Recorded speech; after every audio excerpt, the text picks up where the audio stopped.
Hello and welcome to the Queen Elizabeth Patient Podcast. I'm here today with Yvonne Anderson, Macmillan Gynaeoncology nurse, and Helen Mandeville, also one of our Macmillan Gynaeoncology nurses, which is based within the Trust. You're here today to give us some more information about why patients are referred to the Northern Gynaecological Oncology Centre and what you might expect at your first appointment. Hello ladies and welcome. Thank you. Hello there. You okay? So do you want to just give us a little bit more information about that, what we've just talked about? Yeah, thank you, Caroline. So my name's Helen Mandeville, and as Caroline said, I'm one of the nurse specialists that works in the Northern Gynaecological Oncology Centre. So we are specialists in treating cancers of the female genital tract. So this could be cancers of the ovary, cervix, vagina, vulva, and uterus, and sometimes patients might be referred to us if they have a suspected cancer. Now, quite often when patients come to us, they'll think, why do I have to go all the way to Gateshead for my treatment? And the main reason for that is that gynecological cancers are relatively rare, and each hospital or GP practice might only see a handful of gynecological cancers a year. And we know that if patients come to a specialist centre that treats larger volumes of patients or larger numbers of patients, that the outcomes for those patients are better. So in terms of the team that will be looking after you, we have consultant gynecological oncologists who are consultants who've gone through training and then done additional training on top of that in gynecological cancers. And you also have a team of nurse specialists and ward nurses who, again, are experts and have developed expertise over a number of years in caring for women with gynecological cancers. So geographically, we cover quite a large area, going up to Berwick and the Scottish borders, across to Cumbria, and then down into Durham as well. And then the next centre after that would be James Cook in Middlesbrough. God, that's such a massive population, isn't it? It is, yes, it is. And how do patients find with like transport and things like that? You know, we've got a very good sort of car parking system and things like that as well, and transport network.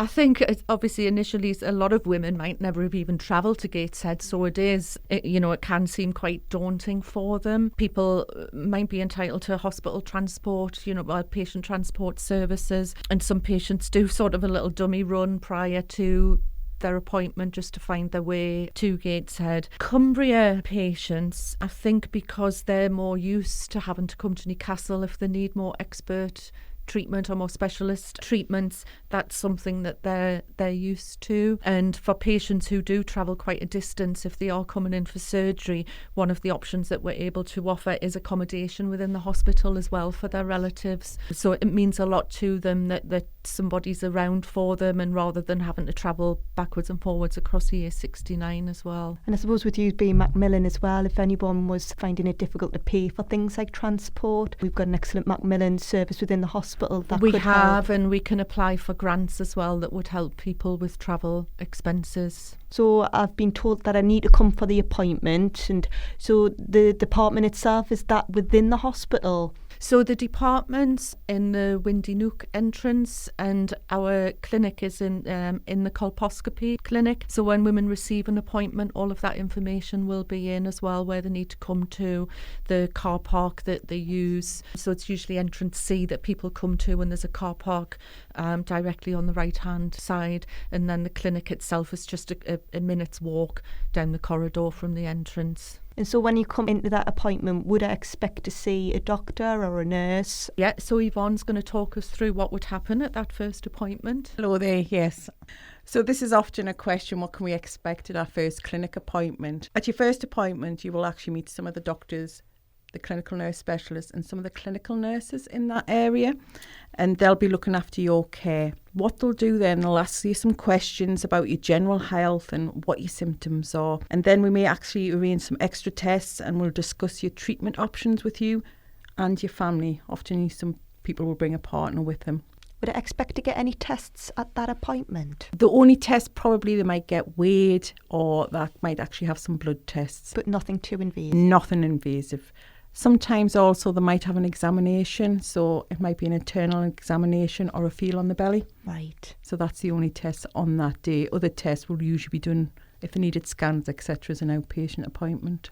Would the patient get a separate appointment for that pre-assessment appointment? Sometimes the patients will have a pre-assessment appointment on the same day as the clinic appointment, and that's if they've travelled from Cumbria. We'll try to accommodate that, but other patients will get a separate pre-assessment appointment. And how long would, if you were coming for that appointment, your pre-assessment, would it take very long? It will vary. It'll depend on when your theatre date is. So sometimes it could be a couple of weeks, or if you were coming in for theatre the following week, it could be that week, so it would vary, but the patient would always be given written information and also verbally told as well. And the pre-assessment team are very, very good at giving all of the details of when to fast and, about regarding medications and things like that as well. So there's information, isn't it, drip-fed generally? Yes, but also when you're in your clinic, you'll be given written information. You get information about the nurses, the hospital, the type of cancer you've got, if we've got that at that point.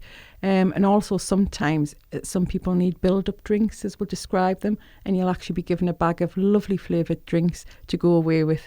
So when at the appointment as well, I imagine, I work as a breast care nurse, and the patients are allocated a key worker, so they've always got a number for a nurse to help them with their care and their surgery and things like that. Is that generally happens in the clinic as well? Yes, they'll get a patient information leaflet which will have the consultant's name on, the secretaries, but also the clinical nurse specialist names on as well. So they'll have them contact details when they leave that clinic. So any questions, or sometimes an afterthought. It's not really an afterthought, actually. They think of questions when they go home, so they can give us a ring. Yeah, and I think that's one of the things, we try and drive forward that, I think people assume that we're always too busy, but this is picking up the phone and asking those questions can often lead to much better outcomes, So there's no question, I don't know about you, but there's no question I haven't heard before, and people still say, is it a silly question? It never is. It never is, and to be honest, we always encourage them to ring instead of, sometimes people will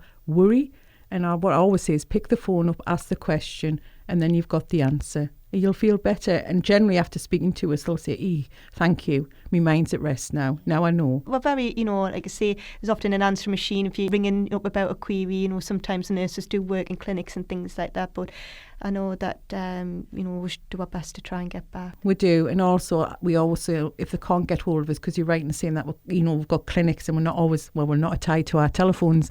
Some of us do carry bleeps which they'll be given contact details for, but also to ring the secretaries who will always get a message to us. So what would I expect when I come along to a pre-assessment appointment?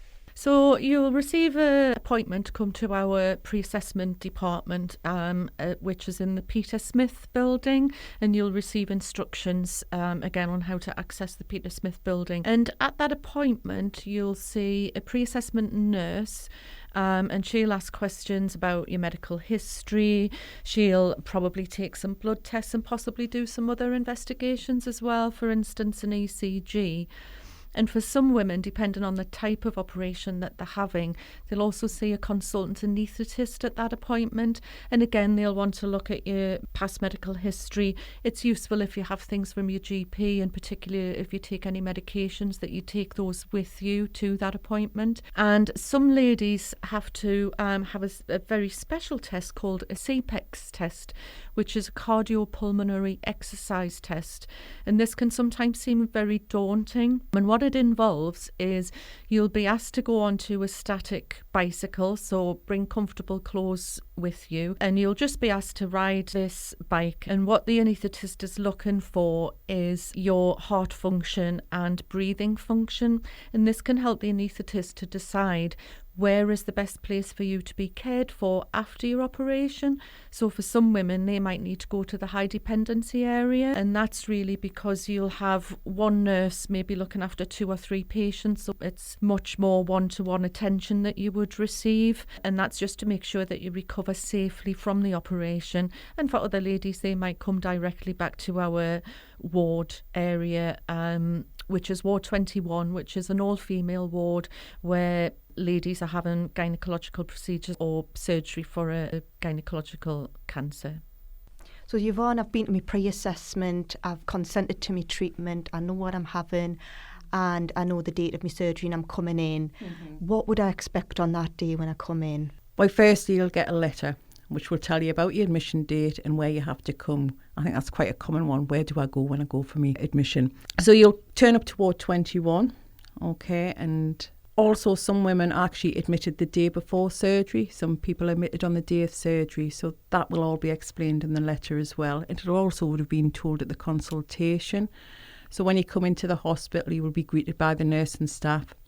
You will then be clocked by a doctor. So he'll go back through your medical history, but just making sure everything's there ready for your surgery, whether that be that day or the next day.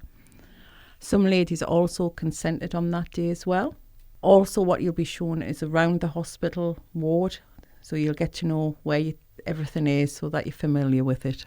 If I'm just coming in, would I know that I'm just having day surgery? You would have known that before coming in. And what would I advise if somebody was dropping us off for say, day surgery? Would they just drop me off at the door and then would I get a phone call later on just to come back? You would just get dropped off at the Peter Smith Centre where they'll take you in there, and then somebody will ring your family, or you actually may ring your family to say, I'm ready to come home. Also, with Ward 21, it is an all-female ward, so I think that's often quite helpful to know.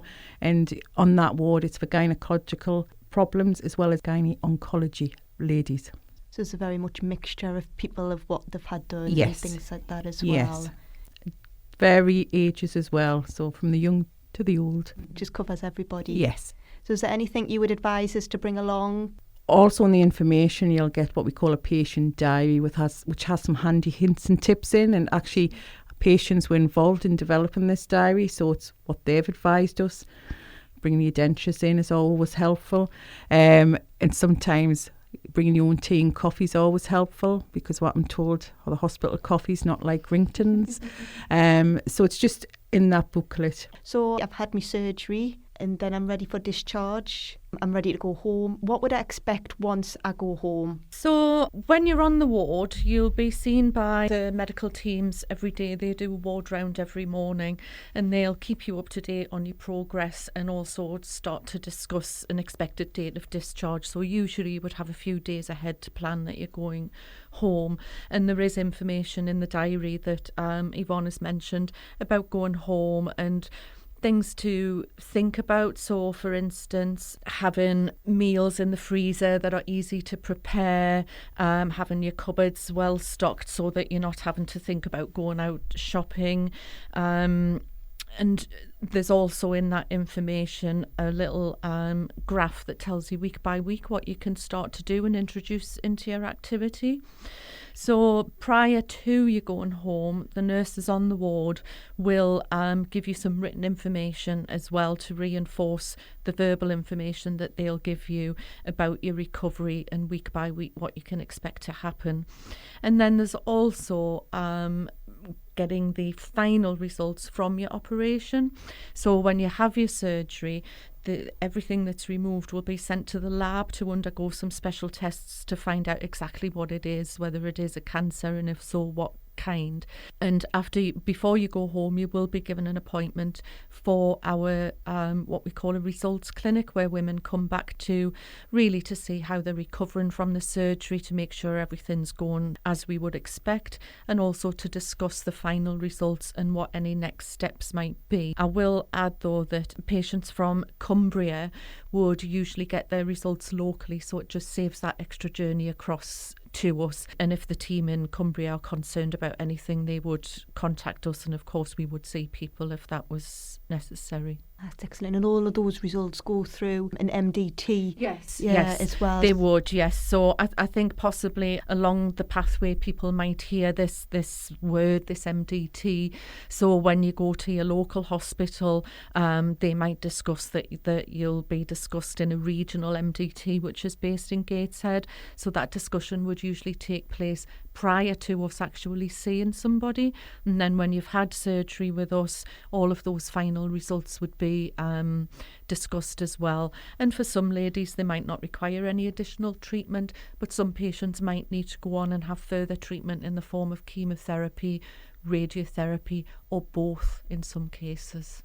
And information at that appointment, when you get those results, they'll generally get a leaflet about things like, I say, chemotherapy and radiotherapy there as well. Yes, yeah. So once a patient comes to that appointment and understands that they may want to receive, or want to go and discuss with the oncologist regarding things like chemotherapy and radiotherapy, they'll also have the number for their key worker. So often, my experience with patients that have had breast cancer is that, sometimes you're so worried about the actual results that the actual treatment are a lot of forgotten questions. And again, we can't reinforce enough to please pick the phone up if that is of some concern or some questions that you may want to ask your key worker prior to meeting the oncologist. And I think, Yvonne, you've probably got some numbers there and some contact details of the support that's available for patients. Yes, I was just going to mention what support is available, because it's quite stressful, I think, going back home after you've had this surgery and you're waiting for phone calls. But it's to remember that you've also got your local clinical nurse specialists. So, for example, Carlisle, you pick up the phone, speak to your local, and you've got us at Gateshead as well.